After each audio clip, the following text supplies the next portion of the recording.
thank you for being here as part of Invocation. I am your host, Flora Ware, and in this interview, I am speaking with Heather Houston, who is a beloved community choir director, recording artist, and women's vocal empowerment coach. Heather is passionate about uplifting hearts, freeing voices, and building strong, loving communities through the power of singing. She spreads her magic through her 30 plus years experience writing and producing music and offering life transforming singing experiences. And I am the lucky recipient of some of her magical singing experience. Heather was my mentor last year in the song leaders training that I took with her.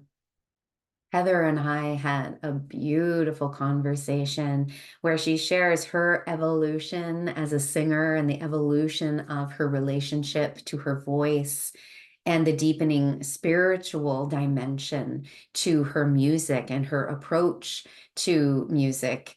And she offers some really inspiring perspectives from her long experience as a song leader, as a choir leader, and also as a songwriter. Heather shares just some beautiful inspirations and the ways that the songs come through. So I know that you are going to love this interview with Heather Houston. Hello, Heather. It's so wonderful to be reconnecting with you and having this conversation today. You as well, Flora. Thanks for having me. Yeah, such a pleasure. I know this is going to be great. When you put forth the possibility of this topic to speak on singing as sanctuary and community healing, it really resonated with me, and especially that singing as sanctuary. Mm-hmm. Because I know a little bit of your story that, like me, you sang from being a little girl, singing all the time as a kid, but also seeing your journey, your trajectory with your music. I was hoping that you could share with us now, was there a turning point or an event or some change that happened between you and the relationship with your voice or how you approach singing? Absolutely, absolutely. Yeah, like you mentioned, as a child, I sang quite a bit. I would even like record myself and see how it sounded and that kind of thing, and sang in a lot of choirs. And I for me, at that point, it was also a sanctuary moment, for me to come and sing with myself. It was something that brought me back to myself. And then over time, singing became about performance, right? More about like the sharing of the voice, the offering of the voice. And it became performative over time. And I would get into like a character in order to perform, and it became about the expression. And of course, voice is about that. And when I was in my 20s, I was singing a lot of jazz in my early 20s. And yeah, which was super fun. And over time, I went and saw Kichka perform, a female vocal ensemble of women that sing in the Balkan style of singing. And there were 12 women performing together, and something awakened in me. I was like, oh my God, I need to sing with women. And I didn't know why, other than it moved me. Something inside of me awakened. And so I started to call in my prayer space and my meditation space, just putting it on the altar, like, I need to be singing with women. I don't know what this is going to look like. I don't know how, and one thing led to another. And before you knew it, I was singing with these two women, Samantha Keller and Tamar Fogel. Actually, she goes by Tamar Shante now. And when the three of us began singing together, something awakened in my heart. I finally felt so held and seen and connected in the heart space and in the emotional world as a woman that I hadn't ever felt before. Felt really caught. And And as we sang, we opened our hearts with each other and were able to tell the deep, true stories of our hearts. The grief, our childhood, the trauma, the joy, all of it, the pain, just really sharing from our hearts. And what started to happen as I was on stage was I was able to then share more from my heart Yeah.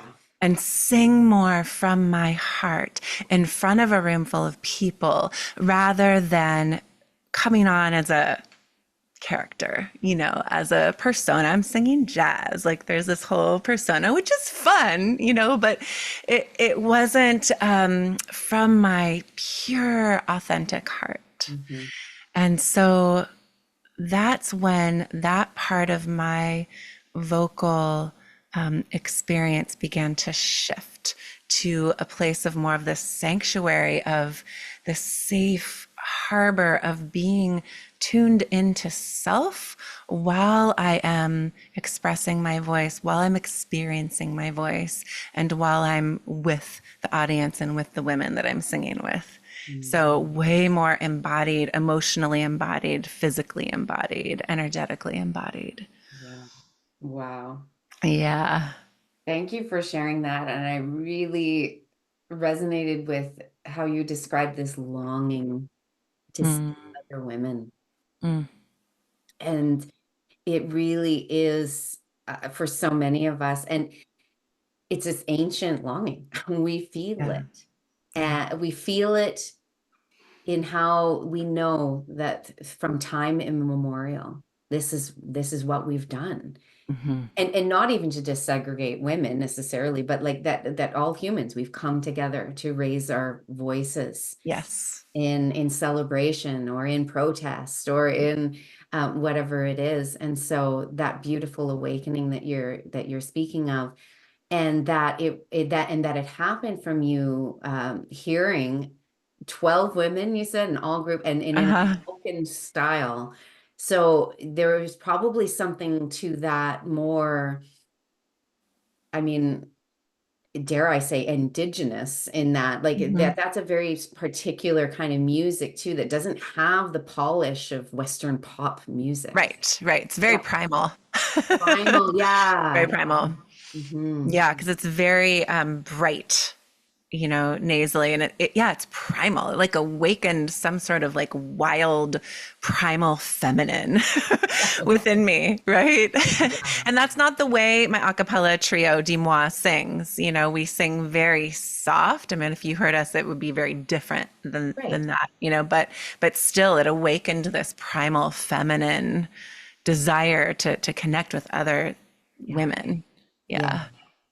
Yeah. And that urge, I know, is in so many of us, whether it's consciously known, yes, I want that, or it's latent. It's something that someone doesn't even know that they want, that there's an Right. absence, the absence of community singing in our Western culture I mean, it's sad, right? It's sad. Yeah, it truly is. It truly is. And you are such a just beautiful example of someone that has continued to show up and be that leader for groups to gather around. And I would love to hear what your journey was into more of that leader role. I mean, into Mm, actually like from a trio to a choir, multiple yeah. choirs. Yeah. Yeah. What was that? Yeah. Yeah. I'll tell you about that. Thank you for asking. I love talking about this. I mean, in all honesty, I started leading groups of singers when I was 18. Mhm. I was a counselor in training at summer camp, right? And they're like, Heather, you know how to sing. Why don't you lead the whole camp of 100 kids in singing? And I was like, great. And it was just like, sure, that's what I do. And it was so easy for me to just be like, okay, rounds, parts. Like, I just have such a musical ear. And so am so comfortable with my voice that it felt easy. And so already there was this ease of like, yeah, I'll do that. Um, but then, it wasn't like that continued. That continued for a few summers while I was there. And then when I was singing with my trio and I was offering private voice lessons, one of my friends said to me, "Hey, Heather, why don't you try leading a women's song circle?" Mm. And I was like, huh, what a great idea. And so I opened up 2 nights on the same week, a Monday and a Thursday night. I was still living in my parents' basement. This was shortly after college, like, I love that. and these women came to my parents' house, like way out in Corralitos. Like, if you knew, it's like, 20 minutes outside of Santa Cruz proper. And I filled both groups, just free Monday night, free Thursday night. I was like, come check it out. Come sing with me. I don't really know what I'm doing. I'm just making it up, and prepared all these songs. And then over time, and then they all signed up. So I had this Monday and this Thursday night group that went on for 6 weeks. I mean, from the get-go, I was like, free circle. Then we're going to have a 6-week session so that we can build on these songs and, hone in on the harmonies. I love doing that with groups. And so over time, it just kept evolving. At some point when Tamar went back to Canada for a bit, my choir was asked to perform because my trio was not available. And then once my choir performed, they weren't a choir yet. They were a song circle at that point. But once they performed once, the community started to recognize us and started to ask me more to have my choir perform. So we started doing annual concerts, and it has been 20 years now. We are 19 years. 19 years I've been directing the Yalalati Women's Choir. And I know we're going on year 20 next fall. We're going to do a big performance. But anyway, it has just become my love. I love leading these women in song. So I have my choir where we are really honing in on those harmonies and blending and tuning and all the things. And then I have my women's song circles, which are, more beginners. And with both of those groups, there's this sacredness that gets brought in of being together in circle as women. It's just such a potent thing. So that's how that evolved for me. It was really by accident, by one of my friends saying, "Hey, Heather." But before that, I shouldn't say that was totally by accident, because No, of before course. that, It's really nothing's by accident. no, I was like, Organic. it was organic. I was writing, I was journaling. I was like, women, because I was teaching elementary school, and I was like, what's next for me? And because I knew I didn't want to do that forever. Oh, that's right. That's part of my story too. I led for 6 years, I was an educator. I taught elementary school music for 6 years and directed the choir there. But anyway, I started writing women and song and healing and meditation and all of these things, and kept putting it on the altar. And so then when my friend said, "You should lead a women's song circle," I was like, yes, That's it. that's it. Incredible. Yeah, Yeah. incredible. And what I'm really hearing too is that you had that kind of like the innocence of youth, right? Too, of just like, sure, I'll try. And like, will anyone come to my parents' house? Like, well, apparently they will. And then Yes. and just how I think that that's really inspiring. And for all of us that are, not in our 20s anymore, right? But that we can still lean into more of that. Let's just see. Let's just Yes. try. Let's Yes. see, right? And be willing to be the fool who enjoys Yes. just steps off the ledge. Yes. That's my personality card. Oh, is The fool. it? My soul card is the Empress. But yeah. Oh yeah, I say I'm you. Empress. Oh, of course. The beauty. Yeah. I see that And in Earth you. Mama, right? Yeah, So Earth Mama. I relate. That is, yeah. So I love hearing that story. And so here's a specific question, and Mhm. I don't know if this will be interesting for anyone listening, but it's interesting for me that you had a lot of in-person experience, like you song circles in person, choirs in person. Was it the pandemic that forced you to go online, or had you been courting with how can I translate this into an online business for my music? Yeah, I was certainly courting with that. Okay. Yeah, I had already offered one round of the song leader training, and I had already offered two rounds of the art of mindful singing Hmm. online. Okay. And so it was already in motion. They were smaller groups, and so there was that wonder, there was that question mark in my head, like, how do I expand my reach? Yeah. And then when the pandemic happened, yeah, I was forced to jump online. I shouldn't say forced. I felt called. Rather than sitting on my ass and collecting unemployment, or I mean, not that everyone did that, but or yeah, just I wanted to stay active. I wanted to offer, my heart wanted to offer a place where people could come together and feel connected, And it's because in a time of crisis. in a time of Both crisis. need those kinds of, yeah. Yeah. Yeah. I felt really, really called to do that for whatever reason. That is part of my work in the world. It's not just about the singing, it's about how do we come together as a community and feel the power of our voices and heal our hearts by feeling connected to something greater than ourselves, connected to each other, connected to the earth. Like, what can we awaken in that space? What can we heal in that space? Mhm. So, and it was a time where we all needed so much healing. So I started bringing these song leaders together, right? The Sisters in Harmony Globals on Mondays, and bringing communities of singers together. And it felt so good and resonant to my heart. I mean, it was therapeutic for me too, to jump on there and see everyone's faces. And I would just start crying.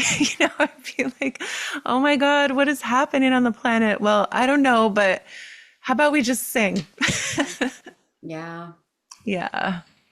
Yeah, it's beautiful that ramped up and you were able to offer that in those times, and now you continue to have a beautifully thriving business with both in-person events and Hmm. programs and offers and online. So Yeah.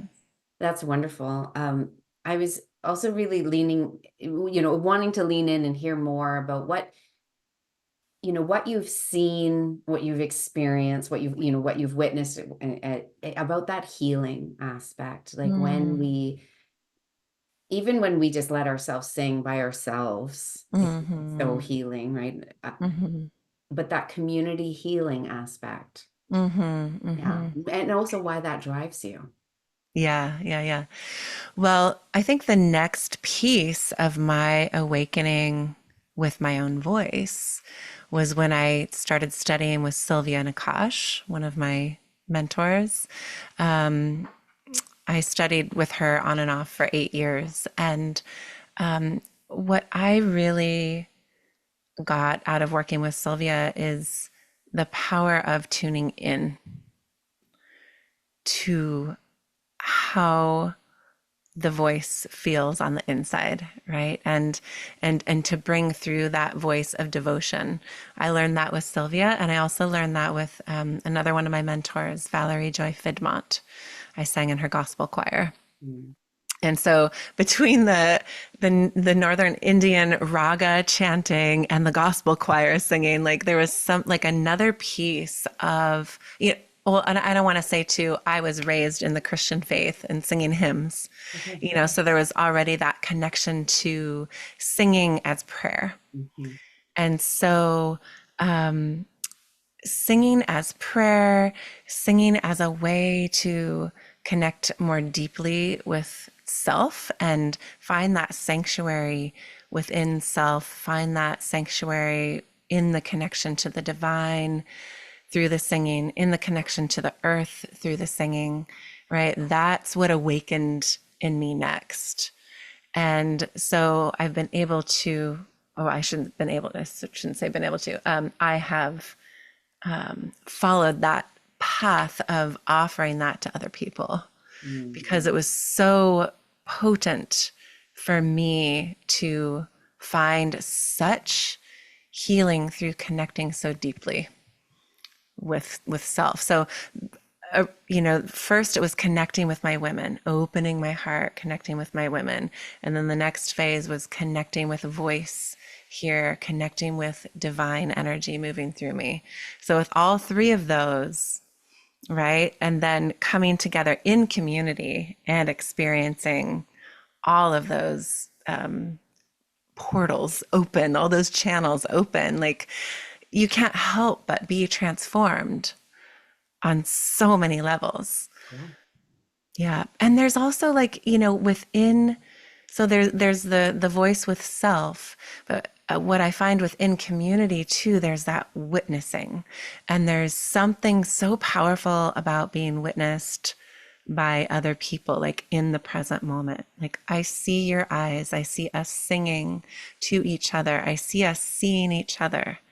I feel us. I feel our vibration with each other. Here we are in this present moment. Like just that, right? That awakening of being so present with another human is just transcendent. Yeah. And, Yeah. and I feel that that's something else that is sadly missing in our Yeah. society. Yeah. Like real presence with each other Yeah. is Yeah. lacking. And Yeah. I was giggling a bit because as you were speaking, your own lyrics are echoing in my head. Oh, I see you. And I And see you seeing me too. So that was obviously so that enough. You put it into song. oh, yeah. Oh, thank you for saying that. That's funny. Yeah.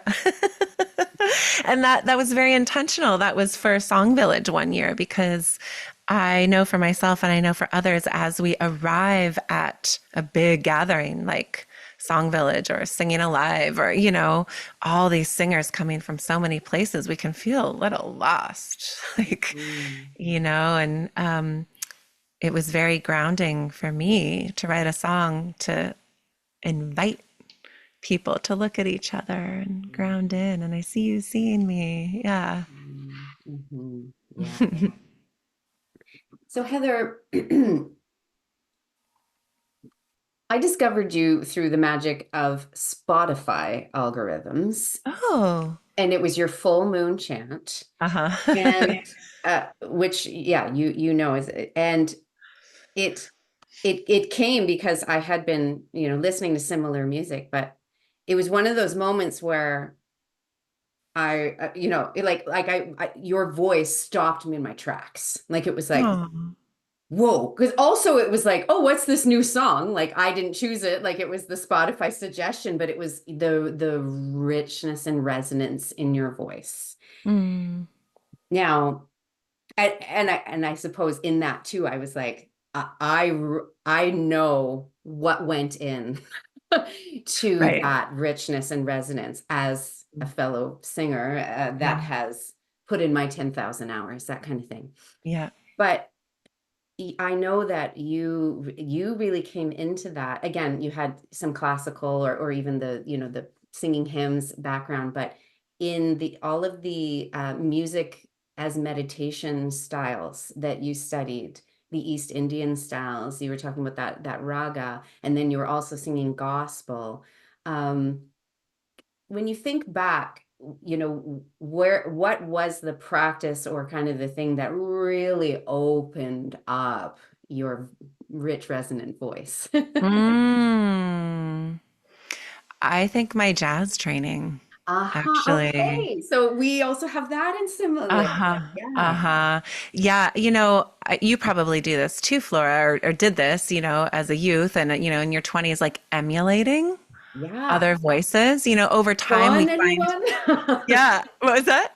Sarah Vaughn for Sarah me, Vaughan. Sarah Vaughan. Oh, yeah. And for me, it was Ella.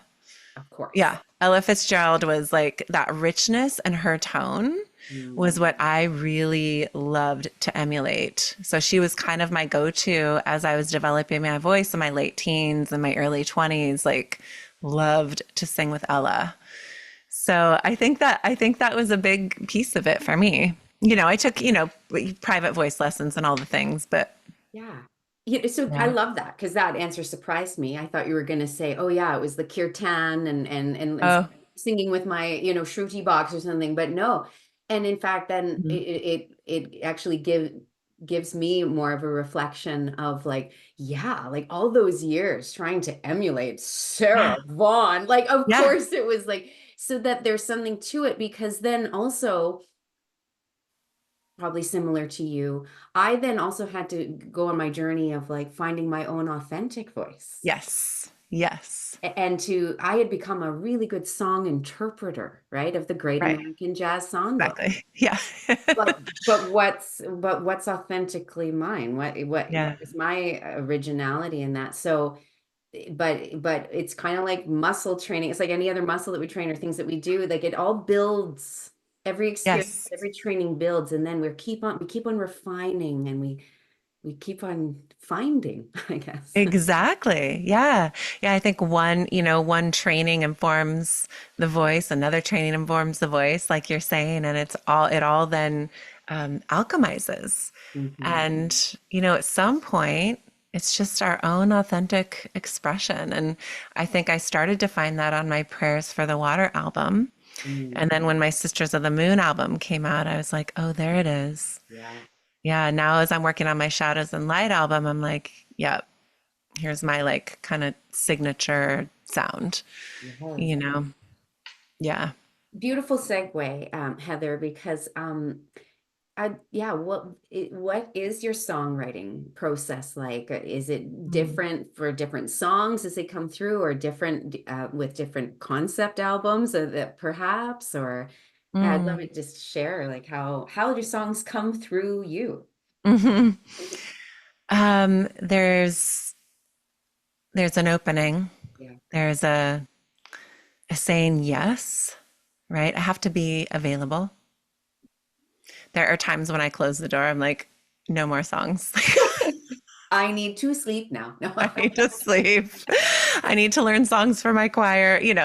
Um, I found during the pandemic, especially because there was so much deep listening, I think with all of us, I think for all of us, there was a deeper listening that we were invited to sink into. I found that there are a lot of open portals for me. So I oftentimes will get really quiet, especially during that time, if I'm kind of chewing on something, something stirring inside. And then lyrics will start to emerge. Sometimes lyrics and melody will emerge at the same time. Mm. Sometimes the lyrics will come first. Sometimes the melody comes first. Sometimes I sit down with my Shruti box and give myself a prompt. Like my song Easy Does It Now. I just sat down and I was like, all right, your prompt is start a song that begins with the vowel E. Mm. And it was for my Art of Mindful Singing class student for those students. And yeah, and that whole song emerged from that. It's oftentimes when I'm in nature, oftentimes when I'm struggling with something and I'm trying to coach myself, Mm. right? Or I'm connecting with the divine. I am in prayer. A song will often come through in prayer. There are lots of different moments. Or like the other day, not the other day, it wasn't the other day. It was like 3 months ago. 90 days ago. I said to myself, gosh, I would like a new moon chant because I have the full moon chant, right? A new moon chant for my new album. And I was thinking of that while I was driving. I got home and did some stuff around the house and just took a break out on the back porch, just kind of lying in the sun as I do. And this beautiful new moon chant started moving through me. And I was like, oh, there it is. Thank you. So there's the ask and there's the openness and the receptivity and making ourselves available. Yeah. Like that's I think what it comes down to communicate with the muse. Mhm. Oh, I loved everything about that, Heather, because it just shows that there's many ways to get to the same place, Yeah. right? And many different things that will inspire the muse or inspire the moment. and both that we can ask and have an intention and be open and available. And Mhm. sometimes these things just come through us unbidden, and Yeah. we're grateful when it does. And in Yeah. particular, when you said when you're working through a challenge, I used to say all the time, heartbreak is the best muse for songwriting. Yes. Sure But is. but of course, that was when I was writing more like jazz pop songs or, Right. bluesy songs. So of course, heartbreak, right? And I think that for me too, that reminded me that part of my desire in even shifting the kind of music that I was focusing on and shifting was that I was actually tired of just singing love songs about human love, romantic love, the Yeah. lack of love, the wishing to Right. be in love. Right. It was beautiful, but yet I wanted I wanted my to sing the sacred. I Yeah. wanted there to be there that there's more than just the drama of our human relationships. Yes. Absolutely. There is. And so singing is prayer, all of that, and the beauty of nature is a strong Mm, connection. You hmm. mentioned Shadows and Light. You've named your new album Shadows and Light, and that Mhm. is also your going to be your title track, I guess. Yes. Yeah. Yes. Absolutely. So that's a song that you've had out for a few years, and in fact, Yeah. people in my community that have been around will have heard me sing it at an equinox Uh-huh. ceremony. So I'm so excited that you're recording it now and are going to be released. Yeah. Me too. Yeah, it's been a long time coming. Yeah, I really, my Sisters of the Moon album came out right before the pandemic, Mhm. like a month before lockdown, which was extraordinary. So I had this new work of art out there that was just, healing people. And so I kind of got to rest into that for a few years and allow a bunch of new songs to come through, Shadows and Light being one of them. And so this album, a lot of the songs on this album are from the pandemic times. They're in from that liminal space. They're deep, potent messages. Beautiful. Yeah.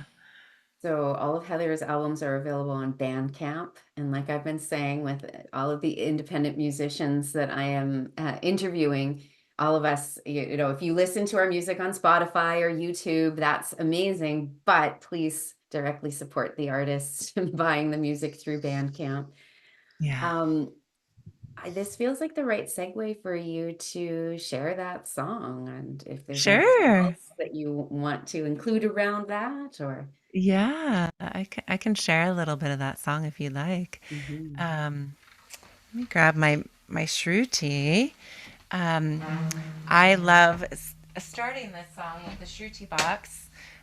This one came through as I was walking on the morning of the fall equinox, 2021. And now we are coming up on the fall equinox of 2024. Wow. So yeah, it's time. This song I've already recorded the vocals for this song, so it's ready to go. So I'll just sing you the parts. As you know, Flora, there are many parts to this song, and they all layer together at once. And you can find it on my album, on my website, heatherhoustonmusic.com. I have a song library, so you can go find it there for now until I release the official recording. The one you hear on my website is just me. What's happening here? Is just me singing on my phone.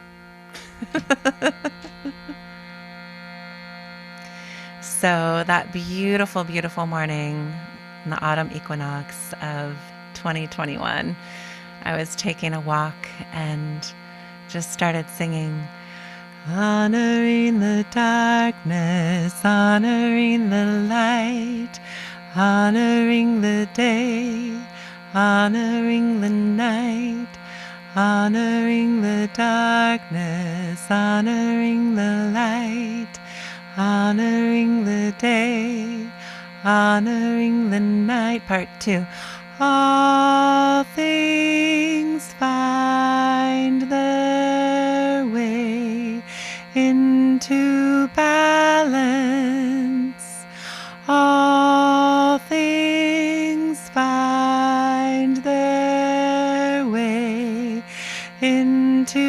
balance. Part three. Suspended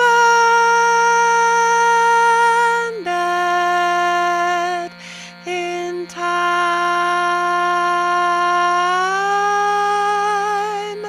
Suspended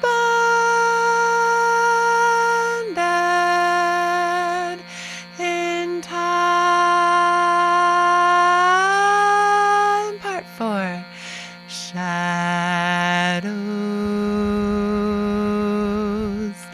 and light. Shadows and light. Part one more time.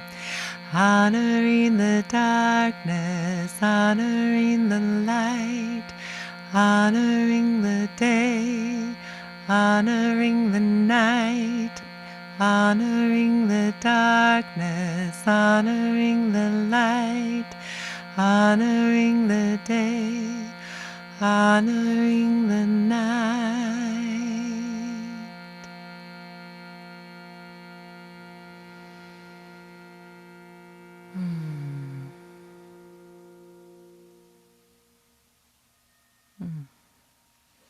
Yeah, honoring this time, this autumn season. It's just my favorite here in Santa Cruz. It is so gorgeous and warm and clear. And that third part, suspended in time, I just want to speak to that because I don't know about y'all, but there's this feeling on the equinoxes, right? Of just like where everything's in balance and it's almost like this sacred pause, and we're just suspended in time. That's always how it feels for me. So I love that energy wove its way into the song. Yeah. Yeah, it's just gorgeous. And I do like that part. And yet that's, if I'm going to leave one out, that's the one I leave out because it feels a bit high for me sometimes. So now that I know how important it is to Heather, I will always include it. Thanks, Sarah. No pressure. Yeah, no, it's good. It's good. It really takes me into just, yeah, the balance. And it's like I feel the infinity loop of Mm, just like kind of like equanimity, right? And I love don't know that. where I heard this years ago or if I magically came up with it. I do like to blend words, but I always say it's equinoxicating. Ooh, I like that. Permission to use it? Absolutely. Yeah, Equinoxicating. equinox is intoxicating and just that beautiful, beautiful energy. So really, thank you for bringing that song in and Mhm, to honor where we're at this point on the wheel of the year as well. mhm, And mhm. that is also part of singing as sanctuary and Yes. community healing, because when we come together, like our ancestors have done for ages, to just be together and celebrate the season, celebrate that we're alive, and Yes, and and to come together, it evokes again that deep remembrance it does. It of does. what it means to be human. Yeah, Music has that power because music has been with us since the beginning. exactly. That's exactly it. Yeah, and what a gift Yeah. because the way that we live, the way the powers that be run the world. It's very counterintuitive to our natural state of being. Mhm. And, following, honoring the cycles, honoring the earth, honoring ourselves. And you're right, like music just tunes us right back in, Mhm. like helps us like open that portal, like, oh yeah, we are cyclical beings. We are connected to the earth and the stars and the moon and each other. And we're not just these mechanized beings, you know? Yeah. Cogs in a machine, Yeah. Yes, and the more of us have to work on freeing the voice, right? It goes beyond singing, of course, because we're speaking every day, Yeah. and how we choose to use our voice to speak up or speak out for the things that are so out of alignment with really who we Mhm. are and what we know. So that's part of my passion and mission for this Mhm. work, is to empower everyone's voice for Yes. the ripple effects that happen when we know that we can speak truth to power. Yes, absolutely. Absolutely. Yeah. Yeah, Well, Heather, sister. yes, it's been so inspiring, and I just have loved it. And you have a free gift that you are offering us. It is a link to something to do with your choir. That's right. It's you want to tell something, a celebration of women. You want to say anything about that? Oh, is it the Wave of Women? Is Wave of it the Women. Yes. yes, yes, yes. So if you go to my website to the contact page, So all the links are going to be right there. oh, good. Right. If you follow that link, then I'll send you a free download of Wave of Women, which is a really powerful song that came through after singing at one of the women's marches. And my choir was with me. And right afterwards, this song, "We are a wave of women moving across the land." Anyway, and so on the album, my choir is singing with me, and it's just so potent. So you get to go listen to that. We are healers. We are Yeah. teachers. Yes. Love that song. We are revealers of the truth. Yes, revealers of the truth. How perfect what we were just Yeah. speaking about. Yeah. Mm.